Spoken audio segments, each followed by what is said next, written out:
Hello, guys. Welcome to another episode of the Commerce Lab by Ecomcy, the place where the air related to Amazon FBA product level and e-commerce. My name is Vincenzo Toscano, founder and CEO of Ecomcy, and today we bring another special guest. His name is Sheldon Adams, and he's the head of growth at Enavi, where they specialize of everything that has to do with CRO around D2C sites. And I think, especially entering into Q4, is going to be more important than ever to understand, what are some of those things that you have to be mindful of, because we all know, especially when you're focusing on growing your D2C, conversion is king. If you wasting the traffic that we know can be very expensive, especially during Q4, it can significantly impact the revenue and the momentum that your brand can get. So, Sheldon, it's a pleasure to bring you to the show today. How you doing? I am doing well, man. Appreciate being on. Always fun to talk through the peak periods like this stuff. Yeah, I know a lot of things happening all the time, right? Very busy period. Oh yeah.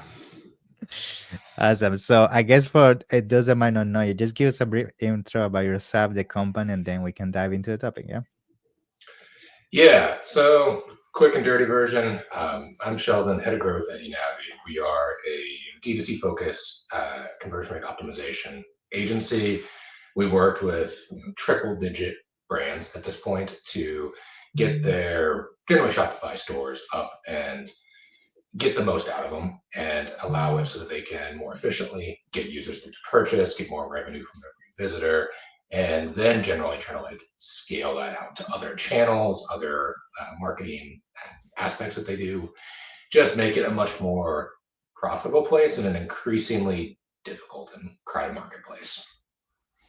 Awesome. So I think that's the perfect segue to dive straight into the topic because I mean, being the fact that you guys specialize everything around conversion, I think the first question that I want to bring to the table today is how do we even know what is affecting conversion? Because we're having this conversation, like, of course, getting ready for Q4 is there's so many elements, but let's be honest, most people don't even know what part of the experience is affecting the conversion that is really killing essentially the sales they can get out of a consumer. So I guess from the experience and the brands you guys are working with, like how do you even identify what is affecting that?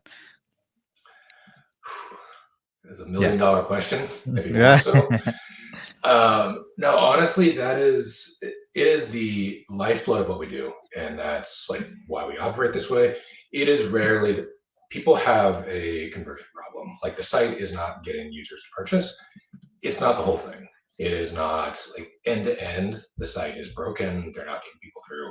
There are usually pieces of that or steps of that journey that they do quite well at.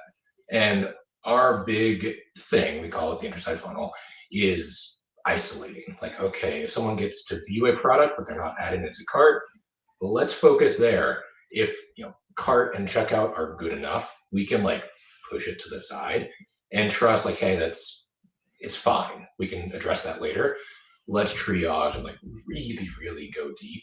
So that way we can kind of get some metrics that are not just conversion rate, because that is so broad. It doesn't really tell you anything without other information. But if you can know hey, users are getting the products fine, and once they add it to cart, they're getting through, but we really need to make a better product page.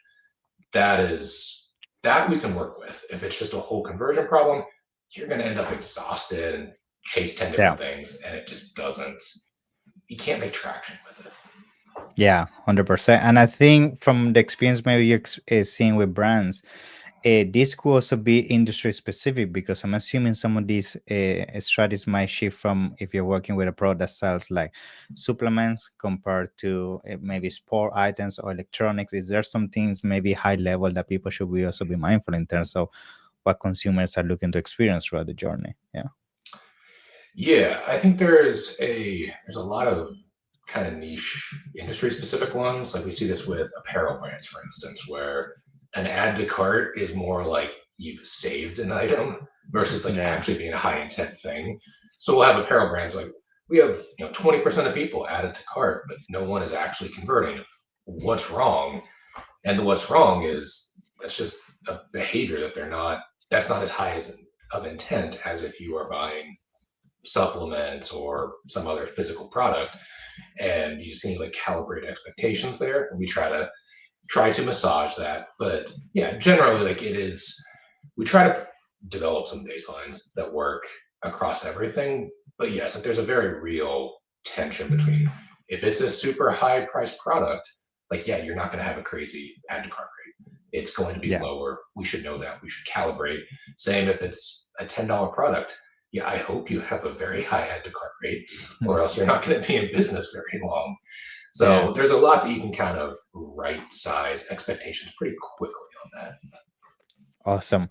And now, when it comes to the essentially define the North Star, because I guess when you implement a lot of these things, it could also be quite challenging to identify what success looks like, because I guess different brands are going to have different KPIs. Some people might purely focus on profitability, some people might focus on retention, some people on conversion. So, how you define what is the right North Star when it comes to working on these optimizations, essentially?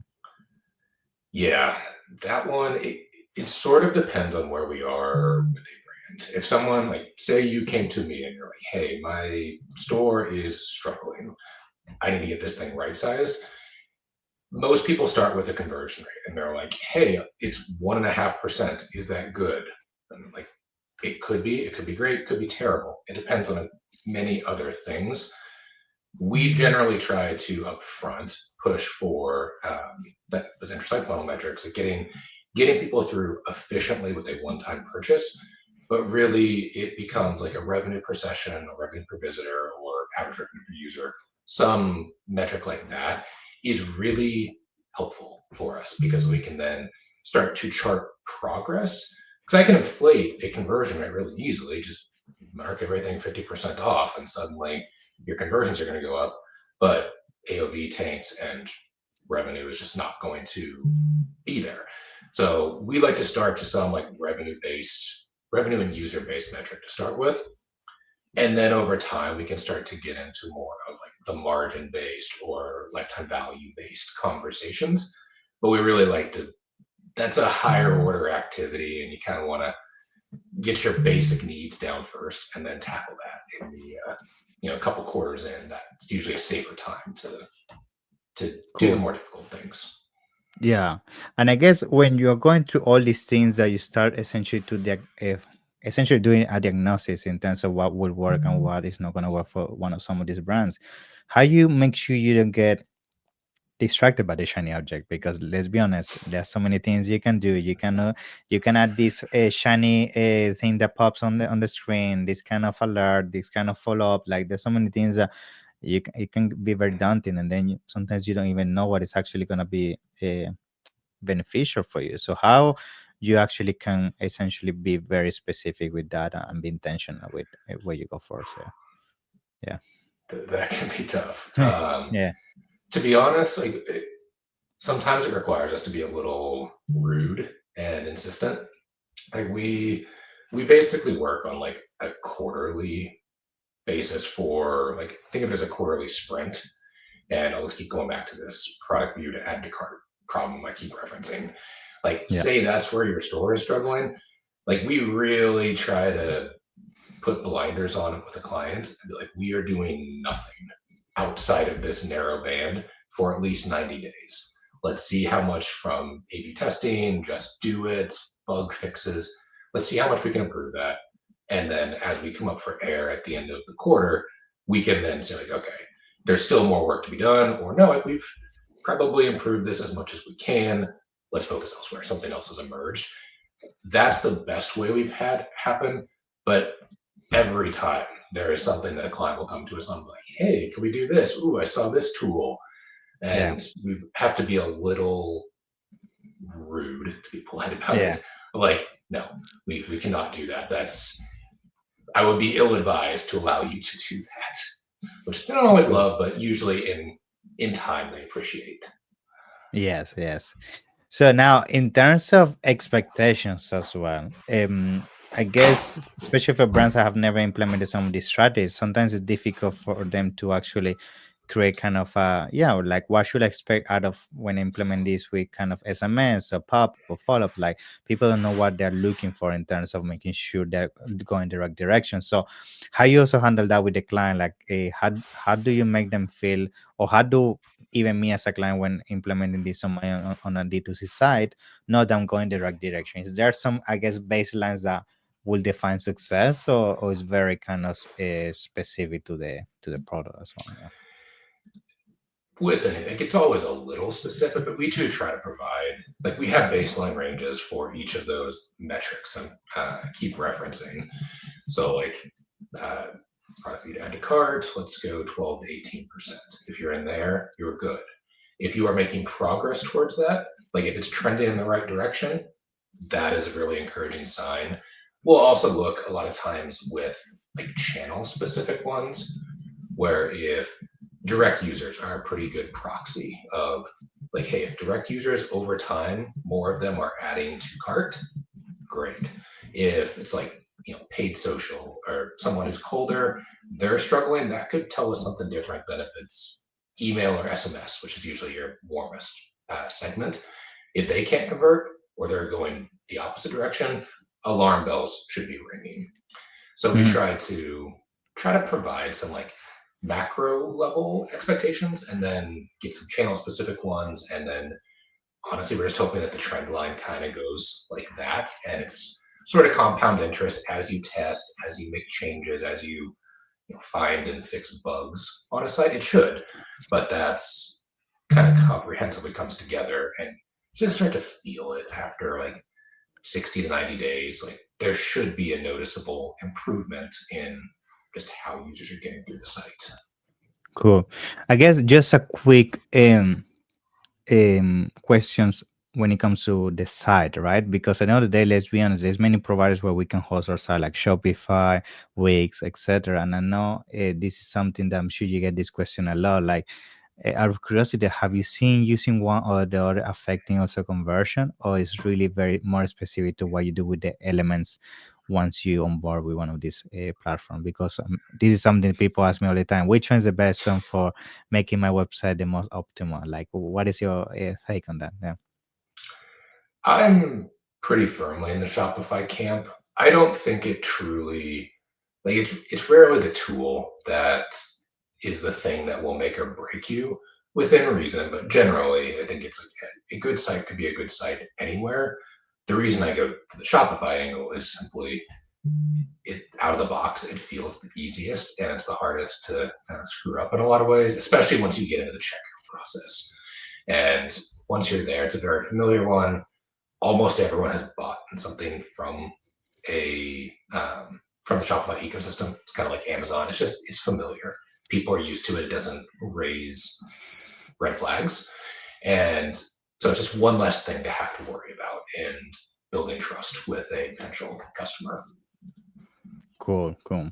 And now when it comes to also the methodology that I guess people will have to take in place, especially when it comes to, let's say, starting a brand tomorrow, right? I'm making sure that they really maximize the whole funnel experience. Like we already have discussed a couple of elements that could really drive performance, and of course how to define a benchmark, how to make sure like at the end of the day we don't get distracted by shiny objects. But I'm sure there must be like a must do kind of list in terms of these are the first thing you have to do to make sure that you head in the right direction. So I guess, what are some of the steps you would even to yourself, if you're going to launch a brand tomorrow, you will ensure that you conduct to get the most out of that site? What are some of those elements?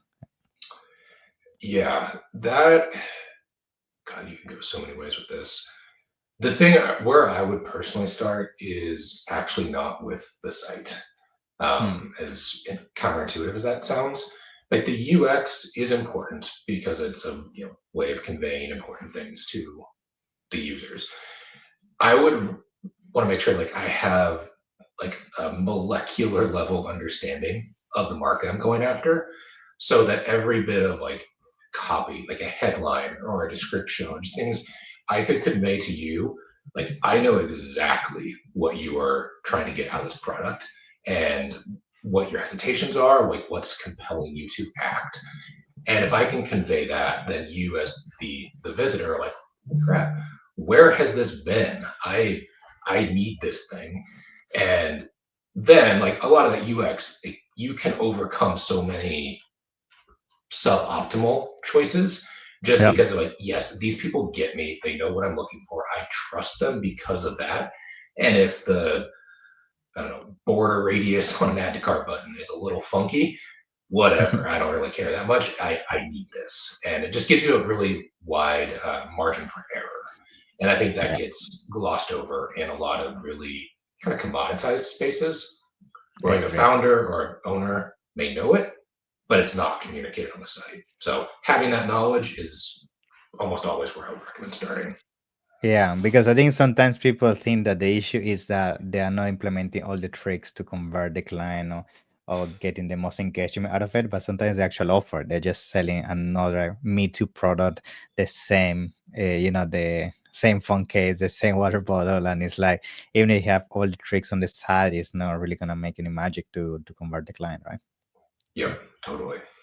Yeah.